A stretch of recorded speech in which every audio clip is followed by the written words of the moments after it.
અહેમદાબાદ મિત્ર ન્યૂઝમાં આપનું સ્વાગત છે।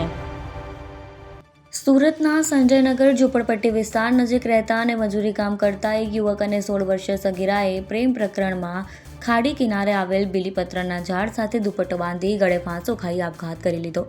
બંને મૃતકો છેલ્લા 2 દિવસથી પોતાના ઘરેથી ગુમ હતા અને પરિવારજનો શોધખોળ કરી રહ્યા હતા। આજે એટલે કે 13 ઓગસ્ટે સવારે શ્રાવણ મહિનાના પ્રારંભે જ રામજીનગર સોસાયટી નજીક બંનેના મૃતદેહ બીલીપત્રના ઝાડ પર લટકતી હાલતમાં મળી આવતા લોકોના ટોળા ઉમટી પડ્યા હતા। આ બનાવ બંનેના ઘરથી 500 મીટર દૂર જ બન્યો હતો। મૃતક યુવક 24 વર્ષનો હતો અને મૂળ દાહોદનો વતની હતો। 1.5 મહિના પહેલા જ તે રોજીરોટી અર્થે સુરત આવ્યો હતો। યુવકના અગાઉ 2 લગ્ન થઈ ચૂક્યા હતા અને બીજી તરફ મૃતક સગીરા 16 વર્ષની હોવાનું સામે આવ્યું છે। છેલ્લા 1 મહિનાથી બંને સાથે મજૂરી કામ માટે જતા હતા અને આ દરમિયાન જ બંને વચ્ચે પ્રેમ સંબંધ બંધાયો હતો।